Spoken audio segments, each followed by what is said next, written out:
Meus irmãos e minhas irmãs, paz e bem, nesse dia em que o Santo Padre, o Papa, nos convida à oração, à penitência e à caridade, para juntos passarmos bem, esse tempo de crise, esse tempo de pandemia, e não só entre nós católicos cristãos, mas também com irmãos de diversas crenças pelo mundo todo. Eu acho que é necessário que nós façamos hoje uma reflexão do que seria isso, dessa caridade que nós necessitamos fazer, não só no dia de hoje, mas no todo dia da nossa vida. É claro que nesses tempos difíceis isso se acentua muito, dada a fragilidade tanto nossa quanto dos nossos irmãos que vivem conosco.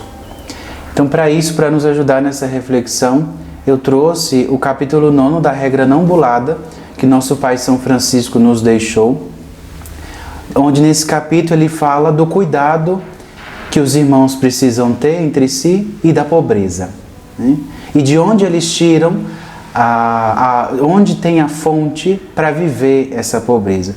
Mas o que importa a nós é esse cuidado, que é o que ele vai nos ajudar nessa reflexão. E assim ele diz, E cada qual ame e nutra seu irmão, assim como a mãe ama e nutre o seu irmão. A Santa Igreja sempre nos recomenda obras de caridade em tempos fortes, como a Quaresma, e em tempos difíceis, como o que nós estamos vivendo agora. Mas por que isso? Por que exercitar, fazer alguma coisa em vista do outro, em tempos em que todo mundo está com dificuldade, todo mundo está sofrendo? Veja que a caridade, ou dar esmolas, ela tem 3 dimensões importantíssimas para a nossa própria humanidade. É uma dimensão com Deus, com o outro e comigo. Vamos começar ao contrário, porque aí nós vamos entender junto com Francisco porque nós precisamos ter esse olhar materno para com as necessidades do outro. Quando eu me disponho a cuidar, a ser caridoso, a fazer algo em vista de alguém, antes de mais nada, o primeiro alguém sou eu. A primeira disposição nossa em relação à caridade é conosco mesmo. Por que conosco? Porque nós somos os mais próximos a nós mesmos, Eu sou o imediato de mim mesmo. Então, o primeiro movimento de caridade é olhar para as minhas próprias necessidades, olhar para aquilo que eu estou precisando, olhar para mim mesmo nesse momento. Cuidar das minhas próprias necessidades em vista da minha própria dignidade humana. Depois, o próximo passo é com Deus. Francisco, a nós frades, ele recomenda que nós tenhamos o mesmo modo com que Jesus viveu. Esse modo de pobreza e humildade, de simplicidade, de receber tudo como graça. E isso só é possível a partir da intimidade com esse mesmo Jesus.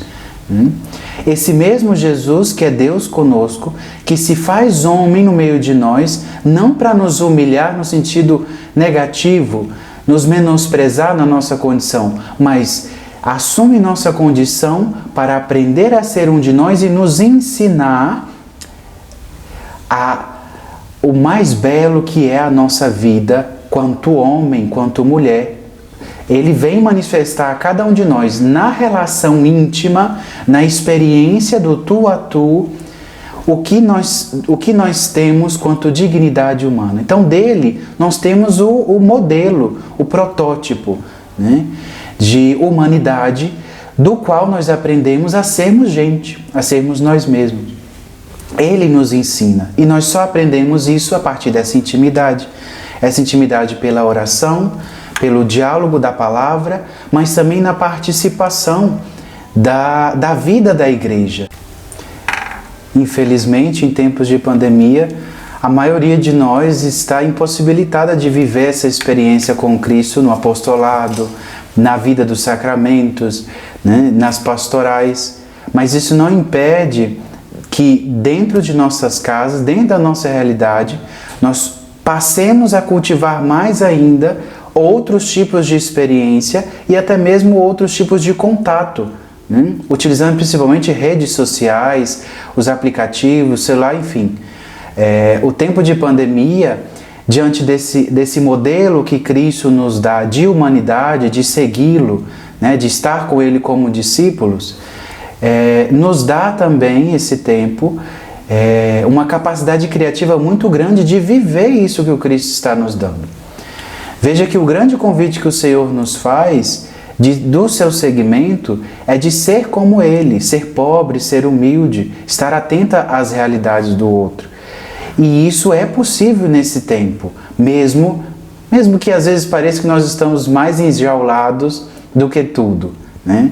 Mas esse tempo é um tempo também de criatividade, e a criatividade é uma via plena de participação disso que nós estamos falando, de que é a caridade, que é dispor-se ao outro, né, em vista de suas necessidades.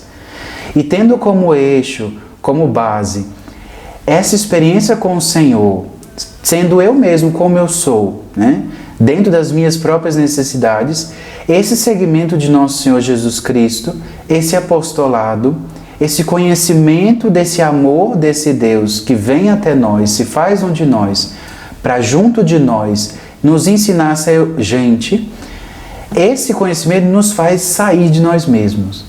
Nós como cristãos, nós nesse tempo precisamos estar inquietos, mais ainda do que nossos lapsos de ansiedade ou de angústia ou de solidão, mas esse conhecimento, essa proximidade com o Senhor tem que nos fazer estar inquietos.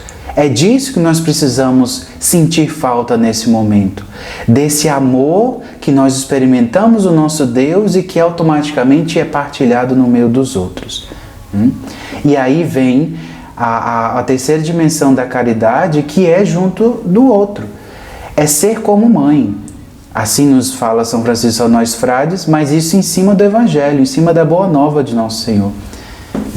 Ele nos convida a, como mãe, nos aproximar do outro, escutar suas necessidades, e o outro também tem sua dimensão de externalizar as suas necessidades, né? Dizer aquilo que precisa.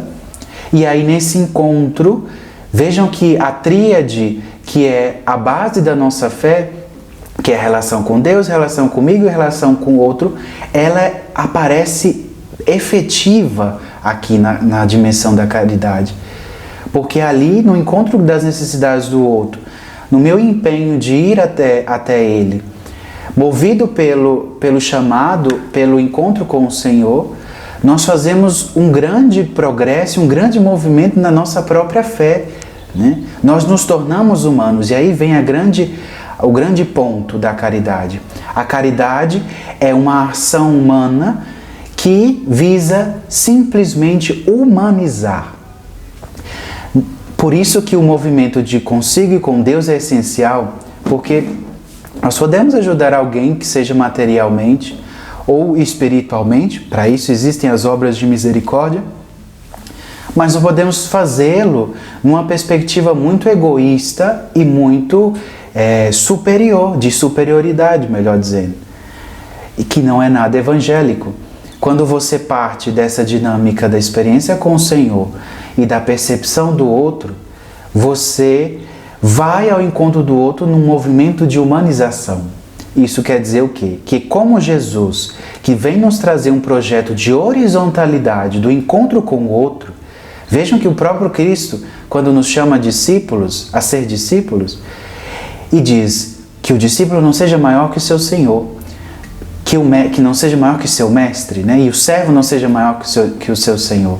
O que ele está dizendo é que não tem necessidade de sermos maiores uns dos outros, porque o meu projeto é de igualdade, é de proximidade, é de cada um com sua particularidade, com a sua singularidade, mas no encontro horizontal, para que um veja a necessidade do outro e assim caminhe como irmão. Tem um pouco de afinidade, tem um pouco de empatia, são palavras muito fortes no nosso contexto social hoje. Tem, mas não somente, né? O projeto de Cristo embarca essa relação amorosa, carinhosa, afetiva, mas também vai além. quando ele propõe o encontro com o inimigo, né? A dinâmica com o inimigo que me faz crescer também quanto humanidade. Isso tudo é bem complexo. E como que isso, dentro dessa complexidade, pode nos orientar num tempo tão estranho que nós vivemos? Um tempo em que os moldes que nós tínhamos de exercício da nossa fé já não estão respondendo, né? Não podemos mais nos encontrar para celebrar quanto Eucaristia, né? Nós não podemos mais nos encontrar, nem mesmo para almoçar na casa de um amigo, ou até mesmo visitar um parente, visitar um doente, né? Vejam que as obras de misericórdia se reduziram em certa medida, mas nós ainda podemos assistir os irmãos materialmente, e para isso nós temos o nosso Serviço Fraterno Santa Dulce dos Pobres aqui. É um serviço que está como sede aqui no nosso Santuário São Francisco de Assis, na Asa Norte, mas é uma voz de toda a nossa arquidiocese a essa necessidade social de estar presente aos irmãos, sustentando-os, né? Nas suas necessidades materiais, e também, claro, sendo presença do próprio Cristo para eles. Essa é uma via. Outras vias são as próprias obras de misericórdia espirituais, né? Corrigir quem está errado, ensinar quem não sabe, aconselhar, consolar os tristes, suportar com paciência as dificuldades e os outros, né? Perdoar as ofensas, rezar pelos vivos e pelos defuntos, né? Vejam, meus irmãos, que há muito o que fazer, né? Escutando esse convite do nosso Santo Padre nesse dia, para rezarmos, né? Implorarmos ao Senhor pelas pessoas que estão doentes, para que Deus possa nos ajudar nesse contexto de pandemia. Enfim, há muito o que ser feito, né? E isso só vai nos fazer crescer na fé, crescer na espiritualidade e crescer na nossa própria condição de humanidade, né? Porque fazer caridade, dar esmola, né? Isso é um movimento de humanização que parte de mim, vai até Deus, na sua escuta da sua vontade, e chega ao irmão na escuta das suas necessidades e no encontro. Mesmo que em tempos de agora esse encontro seja virtual ou indireto, mas é um encontro. Então fica aqui essa reflexão sobre esse aspecto tão importante da nossa fé, que é a caridade, e que em tempos tão difíceis como esse são indiscutíveis, são necessários, são mais do que necessários, né? Paz e bem, que o Senhor lhes abençoe.